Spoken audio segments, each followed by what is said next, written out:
Hello, my dear student. Welcome to math class 4 effectual math Dev Jyoti. Student, हम इसमें आपको exercise 7.1 से लेके 10 तक का सभी बुक वर्क कराने जा रहे हैं। देखिए, बुक वर्क है, कभी कभी ऐसा होता है किसी बच्चे का बुक वर्क छूट जाता है, तो उसके हेल्प के लिए हमने ये बनाई है वीडियो। तो हाफ ईयरली तक का सभी जो पेपर में आएगा, हाफ ईयरली तक का पूरा कोर्स इसमें आपको मिल जाएगा। 10 तक ही आएगा ना। तो देखिए इसमें क्या कह रहा है। पहले वाले क्वेश्चन में right the next 4 multiple of the flowing. आपको क्या करना है, इसमें ये देखना है कि भाई इसमें 20 है, फिर 25 है, फिर 30 है। तो आप समझ सकते हैं कि ये 5 का टेबल है। आपको 30 से आगे 5 का टेबल लिखना है। ये 7 का टेबल है, सब कंप्लीट करना है। ये 12 का है, और ये 50 है, 60 है, 70 है। तो आप सोच सकते हैं कि भाई ये 10 का टेबल है, इसे हमें आगे कंप्लीट करना है। टेबल जो होता है वह सिर्फ 10 जा पे ही नहीं ख़त्म होते, उससे आगे भी होते हैं 11 जा, 12 जा। तो जहाँ तक इसमें ऑप्शन दिया है वहाँ तक आप अगर 10 जैसे ऊपर है तो वही डिजिट 10 जा में जोड़ दीजिए।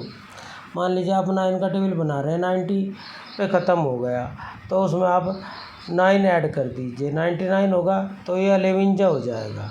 इसी तरह 9 पे जोड़ेंगे तो 12 जा हो जाएगा। इसी तरह कोई भी टेबल आप बना सकते हैं। ठीक है जी। ये फिल इन द ब्लैंक्स है। देखो 12 इज़ ए मल्टीपल ऑफ, 12 कहीं का मल्टीपल है, तो हम 12 को 4 से डिवाइड कर देंगे तो 3 और 4 का मल्टीपल है। ठीक है। इसी तरह आपको ये सारे के सारे क्वेश्चन करने हैं। ठीक है जी।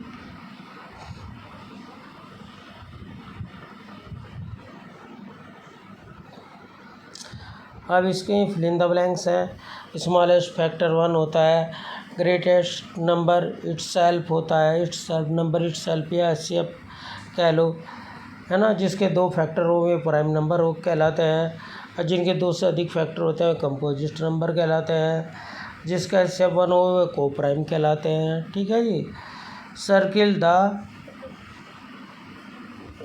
द नंबर डिजिबल बाय 2, जिनके वंस प्लेस पर 0, 2, 4, 6, 8 होंगे सब 2 से डिवाइड हो जाएंगे, वरना छोड़ दीजिए। 3 से जिन्हें ऐड करके देख लो, जो 3 के टेबल में आता है, जो ऐड करके 3 के टेबल में आता है, उन सबको गोल कर दीजिए डिजिबिलिटी के हिसाब से। ठीक है जी।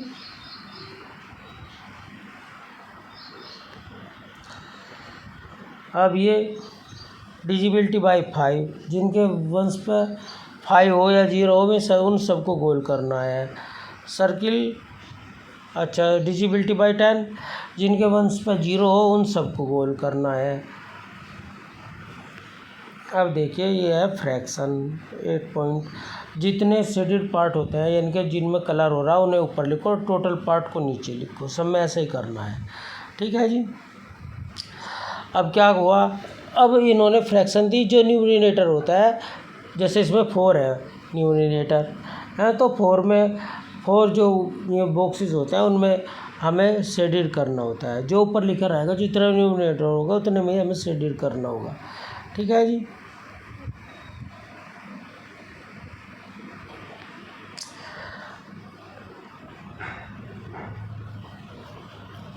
अब ये भी यही कह रहा है कि इनकी फ्रैक्शन लिखिए, राइट द इक्विवेलेंट फ्रैक्शन, है ना। तो जो शेडेड पार्ट है उन्हें ऊपर लिखा, जो टोटल पार्ट है उन्हें नीचे लिखा। और इधर हमने 4 है, इसने 8 लिख दिया। अगर देखा जा तो अगर हम 4/8 को अगर डिवाइड करें तो इसका भी आंसर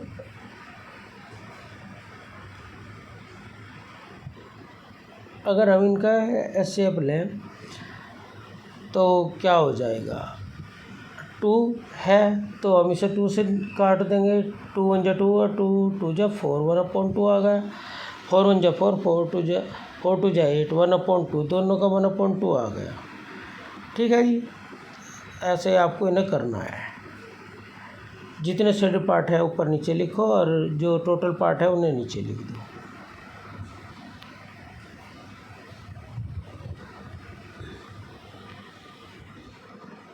अब ये है, पहला वाला क्वेश्चन तो बुक में होने का नहीं, दूसरा भी नहीं होने का, तीसरा होएगा। देख लीजिए तीसरा। देखो जिस साइड अगर ऊपर ले न्यूमरेटर दे रखे तो न्यूमरेटर को, अगर डेनोमिनेटर दे रखे तो डेनोमिनेटर को। देखो जैसे 9 है, 9 का टेबल कितनी बार पढ़े कि 18 आ जाए, 2 बार। तो जो अरे अब जो ऊपर न्यूमरेटर है उसका टेबल भी हमें 2 बार ही पढ़ना, 4 2 जा 8। अब देखो 6 है, 6 का टेबल कितनी बार पढ़े, 18 आ जाए 3 बार। अरे 5 का टेबल भी 3 बार पढ़ गए, 5 3 जा 15, ऐसे ही लिखना है। सब में ऐसे ही करना। क्वेश्चन नंबर 3 पूरा का पूरा ऐसा ही होगा। ठीक है जी। अब क्वेश्चन नंबर 4, इसमें भी यही करना है। अब इसमें न्यूमरेटर दे रखे थे, इसमें न्यूमरेटर दे रखे हैं। 3 का टेबल कितनी बार पढ़ा है, 21 आ जाए 7 बार। और 5 का टेबल भी 7 बार पढ़ लो, 5 7 जा 35। ठीक है, ये भी सेम ऐसे होना। मिसिंग द डेनोमिनेटर, ये भी सेम ऐसे कैसे ही होगा, सब ऐसे ही होने हैं। ठीक है जी, आगे देखते हैं। अब है कंपैरिजन। देखो जिनके डेनोमिनेटर सेम होते हैं, जो लाइक फ्रैक्शन होती हैं, उनका जो न्यूमरेटर होता है, जो बड़ा होगा न्यूमरेटर वही बड़ा होगा। जैसे 9/11 है, 11 डेनोमिनेटर है, इक्वल हो गई। तो ऊपर 9 है तो जो 9 है वही बड़ा है। ठीक है जी। अच्छा, अब देखिए, अगर न्यूमरेटर इक्वल है, डेनोमिनेटर इक्वल नहीं है, तो जो छोटा होगा वही बड़ा होगा। जैसे 3/17 है, 3/19 है, इसके न्यूमरेटर बड़े हैं, डेनोमिनेटर इक्वल नहीं है। तो अगर ऐसी कंडीशन है तो जो डेनोमिनेटर छोटा होता है वही बड़ा होता है। तो देखो 19 छोटा होगा, 3/17 बड़ा होगा। तो इसी तरह आप इन्हें वो सभी क्वेश्चनों को कर सकते हैं। ठीक है, अब इसमें तो और क्वेश्चन नहीं है, अगले में देखते हैं। ये इसका मेंटल मैथ है जी। तो ये तो आप देख भी सकते हैं भाई, अगर यहाँ कौन सा आएगा। देखो 3 में अगर 2 ऐड करेंगे जब भी तो 5 आओगे ना, इसी प्रकार आप ये क्वेश्चन कर सकते हैं। अब इनमें भी साइन लगाने छोटे बड़े के अभी हमने आपको सिखाया है पीछे, ऐसे ही होने। अगर अनलाइक फ्रैक्शन है फिर उनके एलसीएम लेके तब लाइक फ्रैक्शन में चेंज करके तब पता चलेगा। ठीक है जी। अब ये भी हमने आपको सिखा चुके, अभी सिखाया था। देखो 5 का टेबल कितनी बार पढ़ेगी, 40 आ जाए 8 बार।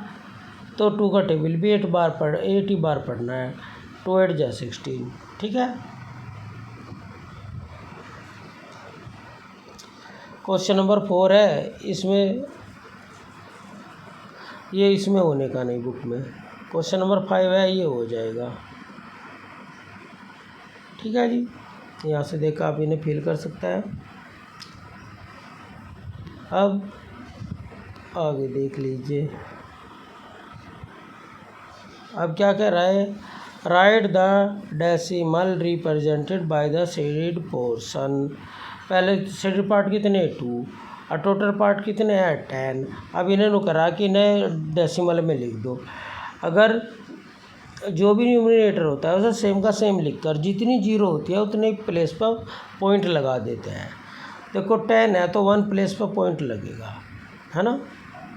इनमें सब में 10 ही है, सब में 1 प्लेस के बाद पॉइंट आ रहा। और जितने शेडेड पार्ट है उन्हें ऊपर लिख दो। ठीक है जी। अब ये भी सेम ऐसे ही इनकी फ्रैक्शन लिखवा रहा, तो जितने शेडेड पार्ट है ऊपर लिख दीजिए और जितने टोटल पार्ट है उन्हें नीचे लिख दीजिए। और ये क्वेश्चन आपका तो कॉपी में होगा। अब देखिए इनके कंपैरिजन है 10.4 में, ये कंपैरिजन है। देखो 7.8 है ऐसे और 7.7 है, तो कौन बड़ा होगा? 8 ही बड़ा होगा।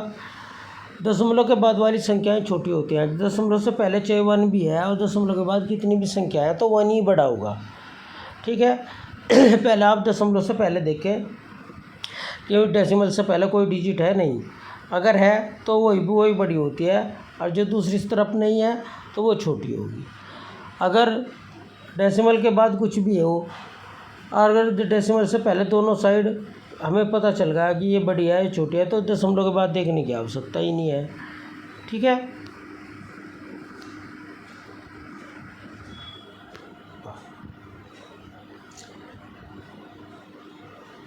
अब जी देखो, ये आपको दशमलव में लिखने जो होल होते हैं, जो फ्रैक्शन से पहले संख्याएं लिखी होती है उन्हें होल कहते हैं। जैसे 50 और +3 53 होल हो गया, है ना।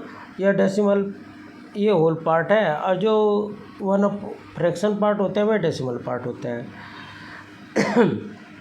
तो हमें क्या करना, 5 और 3 नुक्कड़ नहीं लिखना। अब बशर्ते के बीच में गैप ना हो, यानी कि 10 के बाद अगर 1000 आ जाता है यहाँ तो एक 0 भी आती, लेकिन सभी प्लेस सही हैं अभी, तो इस तरह आप इन्हें जोड़ जोड़ के लिख देंगे। ठीक है।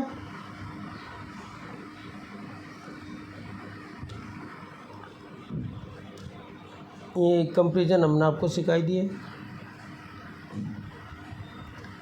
देखिए इसमें ये संख्या लिखनी है। अभी आपने ऊपर देखा कैसे करें हमने, तो देखो इन जो दशमलव के बाद वाली डिजिट होती है उन्हें सेम की सेम लिख लेता है बिना पॉइंट के, है ना। पॉइंट का डेनोमिनेटर में अब पॉइंट का 1 मान के इसका आगे 2 अंक है पॉइंट के, तो 2 जीरो लगा देंगे। सब में ऐसे करेंगे, 3 अंक है तो 3 जीरो लगा देंगे, 1 अंक है तो 1 जीरो लगा देंगे। ठीक है जी। अब इन्हें डेसिमल में बदलना, जो होल होते हैं वे डेसिमल से पहले वाले होते हैं, तो इन्हें तो हमने 3 के बाद ही पॉइंट लगाएंगे। 6 इसमें 100 है तो यहाँ 60 है, तो 1 जीरो अपने पास से लगा देंगे। ठीक है जी।